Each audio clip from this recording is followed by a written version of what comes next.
본론으로 들어가기 전 스마트폰으로 인생이 완전히 바뀐 한 분의 이야기를 들어보겠다. 올해 70이 된 김 씨는 작년 초만 해도 깜빡깜빡하는 일이 부쩍 늘었다.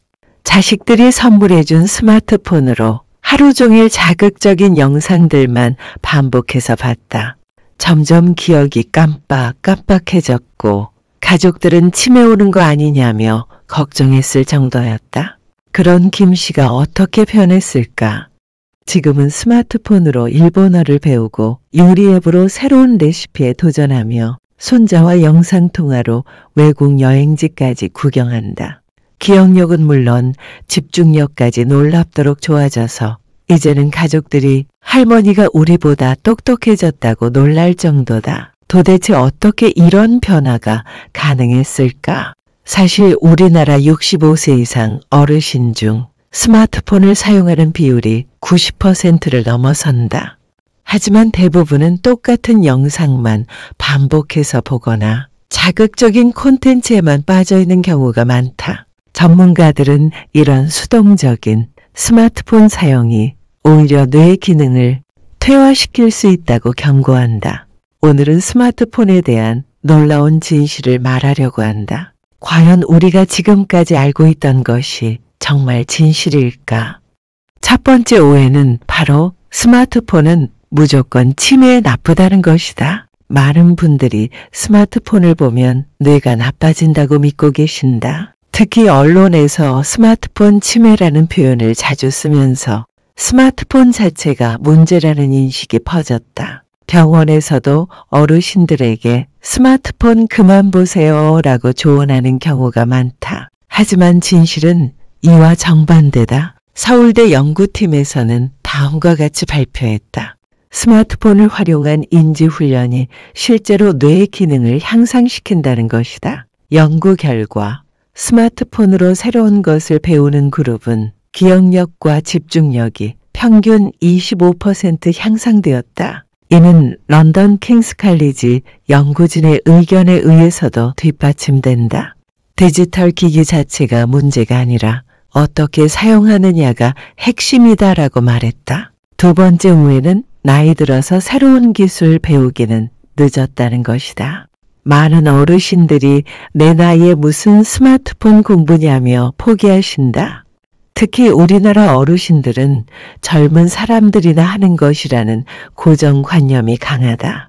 심지어 가족들도 어르신이 그런 거 힘들어 하신다며 말리는 경우가 많다. 놀랍게도 진실은 이렇다. 성인의 뇌는 평생에 걸쳐 새로운 연결을 만들어낸다는 것이 최신 뇌과학으로 밝혀졌다. 이를 뇌의 가소성이라고 부르는데 나이와 상관없이 새로운 것을 배우면 뇌 신경회로가 활발해진다. 실제로 미국 메이오 클리닉 연구에서는 70대의 새로운 디지털 기술을 배운 그룹이 그렇지 않은 그룹보다 인지 능력이 40% 높게 나타났다. 한국적 특수성을 고려해보면 우리나라 어르신들의 학습 의욕과 집중력은 세계적으로도 뛰어나다. 실제로 국내 노인대학의 스마트폰 강좌 수강생들은 젊은 층보다 더 성실하게 참여하는 경우가 많다. 세 번째 오해는 스마트폰으로는 단순한 것만 할 수 있다는 것이다. 많은 분들이 스마트폰을 단순히 전화받고 메시지 보내는 도구로만 생각한다. 복잡한 기능은 젊은 사람들만 쓸 수 있다고 여기며 어르신용 앱이라고 해봐야 큰 글씨로 된 전화번호부 정도라고 생각한다. 이런 인식 때문에 스마트폰의 무궁무진한 가능성을 놓치고 있다. 완전한 그림은 바로 이것이다. 현재 스마트폰에는 뇌 건강에 도움이 되는 수천 가지 앱이 있다. 외국어 학습 앱은 매일 새로운 단어를 가르쳐주고 요리 앱은 새로운 레시피로 창의력을 자극한다. 퍼즐 게임, 두뇌 훈련 앱, 온라인 강의까지 다양한 학습 도구가 손안에 있다는 것이다. 이러한 앱들은 단계별로 난이도가 조절되어 누구나 쉽게 시작할 수 있도록 설계되어 있다. 더 놀라운 것은 이런 디지털 학습이 전통적인 책 읽기나 퍼즐 풀이보다 뇌에 더 강한 자극을 준다는 연구 결과다. 시각, 청각, 촉각을 동시에 사용하기 때문에 뇌의 여러 영역이 동시에 활성화되는 것이다. 그렇다면 구체적으로 어떻게 실천하면 될까? 첫째, 하루 10분씩 새로운 앱 배우기다. 외국어 배우기 앱으로 시작해보자. 일본어든 영어든 상관없이 매일 새로운 단어 5개씩만 배워도 뇌가 깨어난다. 처음엔 어려워도 일주일만 지나면 습관이 되고 한 달 후엔 눈에 띄는 변화를 느낄 수 있다. 둘째, 요리나 취미 관련 영상 시청하기다. 단순히 보기만 하지 말고 직접 따라 해보는 것이 핵심이다. 유튜브에서 새로운 요리법을 보고 실제로 만들어 보거나 종이접기 영상을 따라 하는 것만으로도 훌륭한 뇌 운동이 된다. 특히 우리나라 어르신들께는 전통 음식을 현대적으로 변형한 레시피가 더욱 효과적이다. 셋째, 가족과의 디지털 소통 늘리기다. 손자녀와 영상통화를 하거나 사진을 주고받는 것도 뇌에 좋은 자극이 된다. 카카오톡으로 가족 단체방에서 대화하거나 인스타그램으로 일상을 공유하는 것도 사회적 연결감을 높여준다. 넷째, 뉴스나 교육 팟캐스트 듣기다.